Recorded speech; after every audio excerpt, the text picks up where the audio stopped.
여느 때와 다름없는 날이었지만 식당의 식당은 거짓된 축하 에너지로 빛났다. 신선한 샐러드, 따뜻한 요리, 집에서 만든 재미 담긴 테이블이 가득 차 있어 축하할 이유라기보다는 하나의 장면처럼 보였습니다. 강요된 웃음과 격식을 갖춘 건배 사이, 마치 45년 중 가장 행복한 날인 것처럼 손님 한 명 한 명에게 미소를 짓는 이리나가 있었습니다. 동료들은 당신은 그럴 자격이 있어요. 이리나. 항상 모든 사람을 돕습니다. 라고 주장했습니다. 그러나 그녀는 그것이 가치 있는 일이 아니라는 것을 알고 있었습니다. 외모에 관한 것이었습니다. 아이리너의 삶은 항상 조용한 안무였습니다. 걸음수를 측정하고 몸짓을 계산했으며 스캔들은 없었습니다. 모두가 아는 작은 회사의 회계사이자 세르게이와 수년간 결혼한 그녀는 아무도 눈치채지 못한 채 타오르는 촛불처럼 사랑이 천천히 사라지는 일상에 익숙해졌습니다. 처음에 그는 그것이 단지 단계라고 생각했습니다. 그런 다음 그는 아무도 다른 도화선에 불을 붙이려고 애쓰지 않았기 때문에 그런 일이 일어나지 않았다는 것을 깨달았습니다. 그녀는 여전히 노력하고 있는 유일한 사람이었습니다. 시어머니인 리우디아 파블로브나는 늘 아들 옆에 자리를 잡고 누구보다 더 많은 것을 아는 사람의 분위기로 넥타이를 메어주었다. 이리나는 더 이상 놀라지 않았습니다. 그는 어느 날 은퇴한 장군이 되어 다른 사람들의 삶을 관리하는 데 헌신했던 피곤한 여인, 손에 굳은 살이 있는 간호사를 기억했습니다. 처음에 이리나는 말을 하려고 했습니다. 나중에 그는 루디어와 논쟁하는 것이 콘크리트 벽에 부딪히는 것과 같다는 것을 알게 되었습니다. 그의 손만 다쳤습니다. 동료가 그를 기리기 위해 컵을 들어 올렸을 때 움직이지 않고 우울한 세르게이는 미소조차 짓지 않았습니다. 아이리너는 자신의 생일에 웨이트리스처럼 느꼈습니다. 서빙하고 웃으며 모두가 편안하도록 했습니다. 그녀만 빼고요. 하지만 적어도 진심으로 찾아온 사람들을 위해 밤을 망치고 싶지 않았습니다. 음악이 꺼지고 연예인이 모두에게 생일 축하 노래를 불러달라고 요청했을 때 아이리너는 그녀에게 감사 인사를 하고 테이블 이웃을 껴안고 자리로 돌아와 수술처럼 정밀하게 식탁보를 매끄럽게 만들었습니다. 그때 그는 그것을 보았습니다. 루디어는 아들을 향해 몸을 기울여 논의할 수 없는 명령을 내리는 듯한 어조로 무언가를 속삭였습니다. 이리나는 그 말을 듣지 못했지만 그 느낌은 즉각적이었습니다. 그럼에도 불구하고 앞으로 다가올 일에 대해 그녀를 준비시킬 수 있는 것은 아무것도 없었습니다. 모두가 여기 있는 동안 가서 그 사람 아파트의 자물쇠를 바꾸세요. 그러면 이 문제를 완전히 해결할 수 있습니다. 이라고 시어머니가 중얼거렸습니다. 세르게이는 훌륭한 안내를 받은 듯 고개를 끄덕이고 이리나의 시선을 피하며 전화라는 구차한 변명을 하고 떠났다. 그녀는 묻지 않았습니다.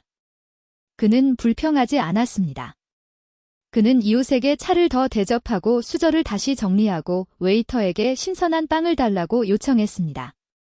파티는 계속됐다. 목소리가 높아졌다. 누군가 춤을 췄어요. 이리나는 미소를 지었다. 40분쯤 지나자 쾅 하는 소리와 함께 문이 열렸다. 세르게이는 창백하고 손이 떨리고 얼굴은 충격으로 일그러진 채 돌아왔다. 그는 어머니에게 다가가서 갈라진 목소리로 이렇게 말했습니다. 엄마. 거기 이상한 사람들이 있어요. 리우디아는 눈살을 찌푸렸다. 어떤 사람들? 소파는 우리 것이 아닙니다. 카페투이 다릅니다. 열쇠가 맞지 않습니다. 여자가 여러분이 계약으로 임대한다고 하더군요. 주인이 통화 중입니다. 이리나는 자신도 놀랄 만큼 차분한 표정으로 일어섰다. 그녀는 의자 등받이에 가방을 내려놓고 문서가 담긴 얇은 폴더를 집어들고 한 걸음 앞으로 나아갔다. 강철처럼 확고한 목소리, 만약 오늘 자물쇠를 바꾸려고 한다면 시간 낭비였습니다. 이미 1시간 전에 끝났습니다. 그 아파트는 그녀의 것이었는데 결혼식 전에 구입했고 그녀는 이미 이사를 나간 상태였습니다. 무엇?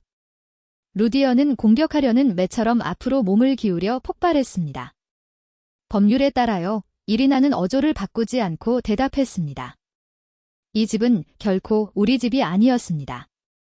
사람들이 다치지 않도록 조용히 지냈지만 사람들이 내 집에서 나를 쫓아내기를 기다리고 있었습니까? 그렇지 않습니다. 테이블의 침묵은 편결이었습니다. 당황한 표정도 있고, 당황한 표정도 있고, 못 들은 척하는 표정도 있다. 이리나는 다른 것을 추가하지 않았습니다. 그는 더위를 참을 수 없을 정도로 가벼운 코트를 벗고 연예인에게 이렇게 말했습니다. 미안해요. 가야 해요. 나 없이 계속 가세요. 그는 모든 사람에게 감사를 표하고 악수를 한 다음 이웃의 볼에 키스하고 떠났습니다. 그는 비난하지 않았습니다. 그는 불평하지 않았습니다. 그것은 단지 다른 사람들이 계속 열려 있어야 한다고 주장했던 순환을 닫았을 뿐입니다. 그는 서류 가방과 동료들에게 선물 받은 초콜릿 상자를 들고 한밤중에 인적 없는 거리를 걸었다. 그는 새 건물의 계단을 올라 작지만 밝은 아파트로 들어갔다. 창문에는 연필 2자루가 담긴 점토 머그잔이 놓여 있습니다. 테이블 위에는 치워둘 시간이 없었던 종이 뭉치가 놓여 있었다. 그는 신발을 벗고 주전자를 끼고 샐러드와 빵 한 조각을 먹었습니다. 그는 창밖을 내다보았다. 행복감은 없었습니다. 쓴맛은 없었습니다. 단지 조용한 확신이 있었습니다. 이제 모든 것이 제자리에 있었습니다. 휴대폰이 깜빡거렸다. 메시지, 아이라, 잘 지내세요? 제가 동행할 필요가 있나요? 그녀는 고마워요. 괜찮습니다. 쉬세요 라고 답했다. 소리를 껐습니다. 그날 밤은 침묵을 요구했습니다. 마치 무거운 짐을 내려놓고 불안한 기색 없이 깨어난 사람처럼 일찍 잠이 들었다. 몇 달 만에 처음으로 다른 사람의 기분을 짐작할 필요도, 둘이서 요리를 할 필요도, 이상적인 아내가 되는 방법에 대한 강의를 들을 필요도 없었습니다. 그것은 단순히 존재할 수도 있습니다. 사무실에서는 나뭇잎 바스락거리는 소리와 커피 향이 익숙한 의식처럼 그녀를 반겼다. 동료가 쿠키를 가져왔습니다. 새로운 운전자인 앤타는 세금에 대한 도움을 요청했습니다. 나는 이 말들에 빠져들었습니다. 라고 그는 고백했습니다. 이리나는 미소를 지었다. 점심시간에 좀 조용해지면 해결하겠습니다. 전화기가 진동했습니다. 세르게이였습니다. 그녀는 화면을 바라보며 심호흡을 했다. 내부는 확고하고 차분합니다. 대답, 이라, 그의 목소리는 쉰다. 당신은 어디에 있나요? 이게 관련이 있나요? 그녀는 침착하게 물었다. 말해야 해요. 당신은 갑자기 행동했어요. 여기까지 오는데 몇 년이 걸렸어요. 세르게이, 당신은 그걸 보지 못했을 뿐입니다. 그가 원한 없이 말했다. 나는 모든 것을 스스로 했다. 항상. 만나자. 당신이 말하는 곳 어디든 갈게요. 그녀는 생각했다. 오늘은 약속이 있어요. 내일 퇴근하고 공원 근처 카페에서 6시예요.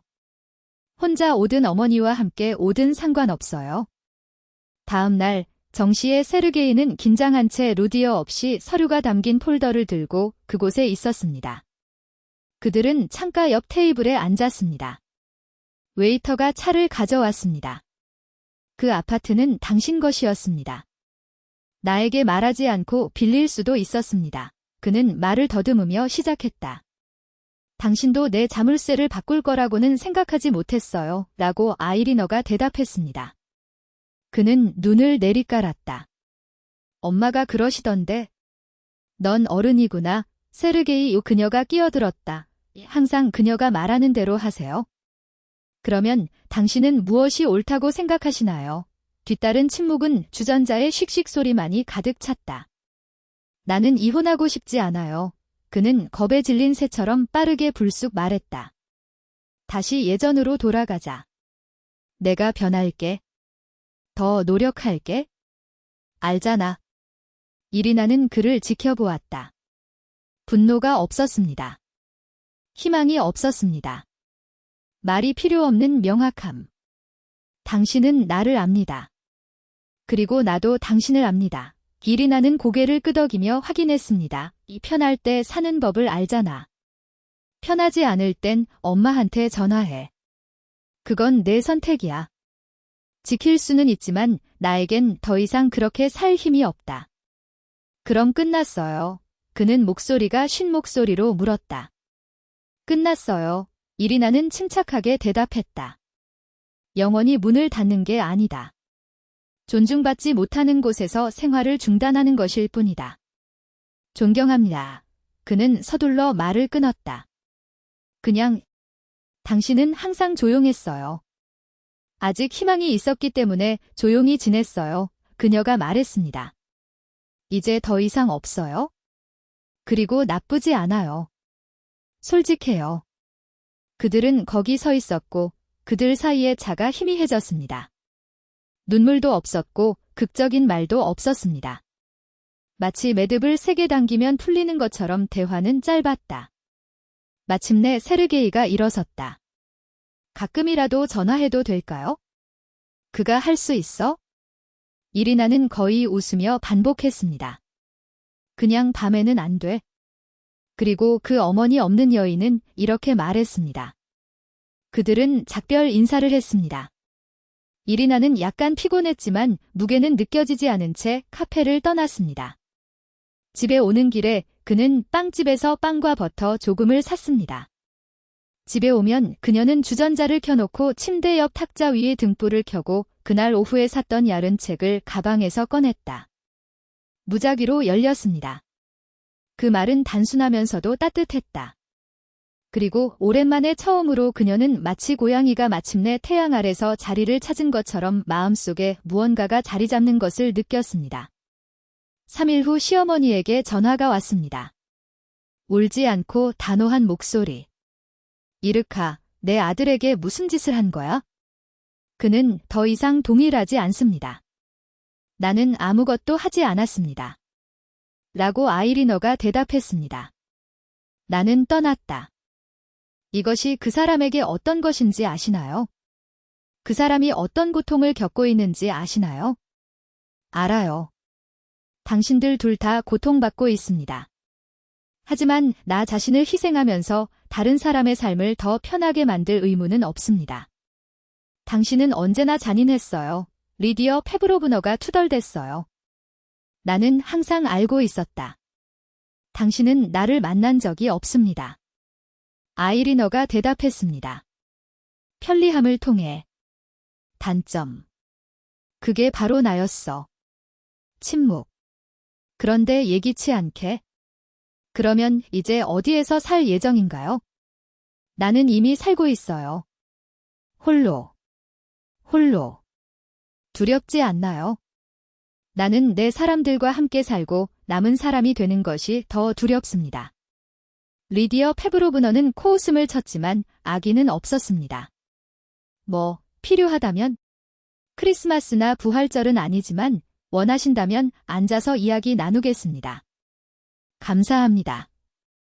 이리나가 말했습니다. 몇 년 만에 처음으로 시어머니가 명령을 내리지 않았습니다. 처음으로 이리나는 자신을 보호해야 할 필요성을 느끼지 못했습니다. 그 후의 하루는 간단했습니다. 직장, 슈퍼마켓, 고양이와 함께 계단에 있는 이웃, 예전 동창이 보낸 메시지 아이라, 차 한잔하자. 덴테이즈는 피곤함 때문에 거절했습니다. 이제 그는 가자라고 대답했습니다. 세르게이가 가끔 전화를 했어요. 그는 어디서부터 시작해야 할지 모르는 것처럼 시간과 일에 대해 이야기했습니다. 한두 번 그는 어머니에 대해 불평하려고 했습니다. 이리나는 부드럽게 그를 방해했습니다. 시리오저, 저는 가족 치료사가 아닙니다. 이야기하고 싶다면 자신에 대해 이야기하십시오. 당신의 선택. 당신의 행동. 그는 기분이 상했습니다. 그런 다음 그는 다시 전화를 걸어 당신 말이 맞아요. 저는 환승하는데 익숙합니다. 라고 인정했습니다. 이리나는 침묵했다. 때로는 침묵이 어떤 조언보다 더 많은 것을 가르쳐 주기도 합니다. 어느 날 저녁 서게이가 전화했습니다. 어머니가 아프셨어요. 고혈압이 있어서 의사들이 왔습니다. 나는 그녀와 함께 여기에 있습니다. 약이 있나요? 네, 이리나는 침착하게 대답했습니다. 필요한 것이 있으면 전화하세요. 나는 적이 아니다. 나는 더 이상 가정부가 아닙니다. 알아, 그는 중얼거렸다. 감사해요. 그의 마음은 굳어지지 않았습니다. 마침내 시계가 조정되는 것처럼 더욱 정확해졌습니다. 그는 자신을 공짜로 내주는 것을 중단했고 놀랍게도 이것이 청소 후에 창문을 여는 것만큼 즐거웠다는 것을 깨달았습니다. 한 달이 지났습니다. 제가 일했던 회사에서 검사가 시작되었습니다. 다들 긴장해요. 아이리너는 레시피라고 불리는 서류를 정리하고 모든 세부 사항을 확인했습니다. 감독은 2시간마다 등장했다. 이리나 페트로브나, 오직 당신만이 우리를 구할 수 있습니다. 순서는 안전합니다. 라고 그녀는 대답했습니다. 난 그냥 바닥에 있는 서류를 들어 올렸을 뿐이야. 검사가 통과되었습니다. 관찰이 거의 없습니다. 팀은 안도의 한숨을 쉬었다. 저녁에는 부서의 소녀들이 케이크를 사서 이리나에게 꽃을 가져왔습니다. 그것은 공개적으로가 아니라 그의 사무실에서 신중하게 이루어졌습니다. 그건 너무해요. 그녀는 부끄러워하며 말했습니다. 나는 단지 내 일을 하고 있을 뿐입니다. 넌 그냥 너일 뿐이야. 막내가 대답했어요. 당신이 주변에 있으면 더 쉽습니다. 이리나는 미소를 지었다. 그 말은 어떤 공식적인 칭찬보다 더 가치가 있었습니다. 계단에서 그는 고양이와 함께 있는 이유가 한 번도 본 적 없는 남자를 발견했습니다. 그는 책 상자를 들고 안경을 썼으며 수염을 잘 다듬었습니다. 안녕하세요. 그는 간단하게 인사했습니다. 저는 알렉세이입니다.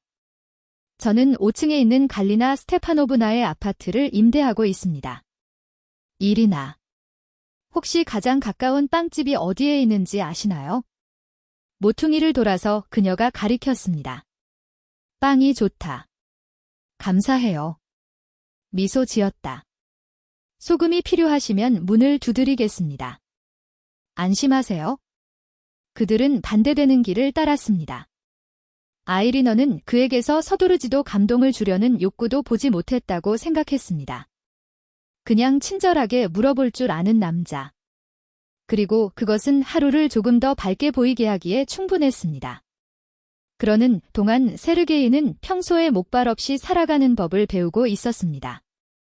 그는 음식을 태웠고 빨래를 잘못했으며 어머니가 모든 것을 원래대로 되돌리라고 요구했을 때 다니오라고 말했습니다. 2번이나 그는 거의 돌아섰습니다. 그는 마치 말에 시간을 되돌리는 힘이 있는 것처럼 집에 오세요 라는 말과 함께 이리나의 집 문 앞에 나타났습니다. 돌아오는 것이 아닙니다. 시리오죠. 그녀는 대답했습니다. 다르게 살자입니다. 준비됐나요? 그렇다면 스스로 시작하십시오. 나중에 얘기하자. 그는 실패한 후 학생처럼 그곳을 떠났지만 일주일 후에 돌아와 이렇게 말했습니다. 바닥은 제가 직접 닦았어요. 혼자 병원에 예약을 했어요. 혼자서 비용을 지불했어요. 아이리너는 이것이 사람들이 단계별로 성장하는 방법입니다. 라고 듣고 생각했습니다. 어느 날 오후, 그는 세르게이가 가방을 들고 눈 밑에 다크서클을 넣은 채 시장을 떠나는 것을 발견했습니다. 안녕하세요. 인사했습니다. 엄마는 잼 한 병을 배달해달라고 요청하셨습니다. 그녀는 감히 밖에 나가지 못하고 압력이 불안정합니다. 이리나가 말했습니다. 고맙다고 말해주세요. 그리고 잼 대신 주문에 대한 집착을 없애는 것이 그녀에게 더 좋을 것이라고. 세르게이는 조용히 웃었다. 그녀는 노력하고 있다고 인정했습니다. 오늘 그는 당신에게 식료품을 사라고 명령하는 대신 나에게 식료품을 사달라고 요청했습니다. 그녀에게 이것은 성취입니다. 네, 그는 동의했어요. 그들은 잠시 동안 침묵 속에 머물렀다. 이후. 분노. 그녀는 기다렸다. 이제 이해가 되네요. 난 내 문 자물쇠를 바꾸고 싶지 않았어. 나는 내 조건대로 문을 잠그고 싶었고 당신을 물건처럼 안에 남겨두고 싶었습니다. 이리나는 심호흡을 했다. 나는 이미 당신을 용서했습니다. 하지만 진작에 그런 말을 했다면 가슴에 돌멩이 하나 남기고 떠났을 겁니다. 이제 가볍게 떠나겠습니다. 그리고 돌아가서 그는 시작했지만 멈췄다. 돌아가면 그들이 당신을 기다리는 곳으로 이어진다고 그녀는 덧붙였습니다. 당신은 나를 기다리지 않았습니다. 서두르지 마세요. 당신이 있어 행복해요. 그는 중얼거렸다. 그들은 원한 없이 작별 인사를 했습니다. 아이리너는 이것이 긴 대화의 자연스러운 끝이라는 것을 알았습니다. 문을 두드리는 것이 아니라 한숨을 쉬는 것입니다. 평화처럼 들리는 몸 조심하세요. 그는 놀랍게도 간단하게 두세 가지 기본적인 요리 방법을 배웠고 마치 지평선에서 아직 도착하지 않은 무언가를 찾고 있는 것처럼 사람들의 눈 너머가 아닌 눈을 바라보기 시작했다고 말했습니다. 어느 날 그는 비밀 작업장에서 직장을 그만뒀다고 고백했습니다. 이제 저는 실제 석사 학위에 등록했고 정당한 급여를 받았고 처음으로 제가 벌어들인 것의 가치를 깨달았습니다. 좋아요, 이리나는 아이러니 없이 말했습니다. 정직이 대가를 치르게 됩니다. 이것을 이해하는 사람들은 더 가볍게 산다. 노력해요. 그는 손가락으로 컵 가장자리를 만지작거리며 중얼거렸다. 누구도 아닙니다. 나를 위한. 그렇습니다. 그녀는 동의했습니다. 직설적으로 전화한 사람은 루디어 페브로브너였습니다. 이리나. 원하시면 들러서 차를 마시세요. 얘기 좀 해야겠어요. 이리나는 수락하기 전에 잠시 망설였습니다. 그는 별다른 절차 없이 빈손으로 도착했습니다. 테이블에는 더 이상 날카로운 얼음이 없었습니다. 시어머니는 수년간 들고 다니던 무기를 드디어 내려놓은 듯 피곤하면서도 평온해 보였다. 저는 많은 생각을 했습니다. 그녀의 목소리가 확고한 루디어 페브로브너를 시작했지만 이전보다 가혹하지 않았습니다. 나는 항상 최고를 원했지만 언제나 그랬듯이 더 나빴습니다. 나는 당신이 떠날까 봐 내 아들의 목을 잡았습니다. 그리고 나도 겁이 나서 당신을 붙잡으려고 했어요. 그것은 증오가 아니었습니다. 그것은 공황 상태였습니다. 두려움은 이리나가 부드럽게 말했습니다. 사람들을 무겁게 만듭니다. 그리고 그 무게는 조만간 근처에 있는 것들을 짓밟습니다. 나도 알아요. 상대방도 동의했어요. 용서해주세요. 가능하다면. 지금은 아닙니다. 이리나가 대답했습니다. 어쩌면 언젠가는요. 나는 더 이상 화가 나지 않습니다. 오래전 그런데 동거한다고? 아닙니다. 각자 자기 구석에, 각자 자기 집에 있는 것이 더 낫습니다. 나는 돌아가라고 요청하는 것이 아닙니다. 리디어 페브로브너가 설명했습니다. 나는 단지 우리가 적이 되는 것을 원하지 않을 뿐입니다. 우리는 결코 적이 아니었습니다. 아이리너가 정정했습니다. 우리는 낯선 사람이었습니다. 이제 우리는 서로를 알고 있습니다. 그들은 차를 마시고 약에 대해, 시장 가격에 대해, 보도에 넘어진 이웃에 대해 이야기했습니다. 결국 시어머니는 목소리를 낮추었습니다. 도움이 필요하다면 주저하지 마세요. 나는 돌보는 방법을 알고 있습니다. 감사합니다. 아이리너가 말했습니다. 그럴 필요가 없었으면 좋겠어요. 하지만 고마워요. 얼마 후 집을 떠나자 이리나는 그가 손에 작은 데이지 꽃다발을 들고 건물 옆에 서 있는 것을 발견했습니다. 그는 그녀가 반응하기도 전에 이렇게 말했습니다. 돌아가지 말라고. 감사하는 것입니다. 당신은 나를 내 발로 데려왔습니다. 무릎을 꿇지 말고 일어서세요. 그는 당시에는 이해가 되지 않았다고 인정했다. 그렇습니다. 그녀가 대답했습니다. 말씀해 주셔서 감사합니다. 그는 머뭇거리다가 거의 당황스러워서 이렇게 덧붙였습니다. 여자를 만났어요. 아직 심각한 것은 없습니다.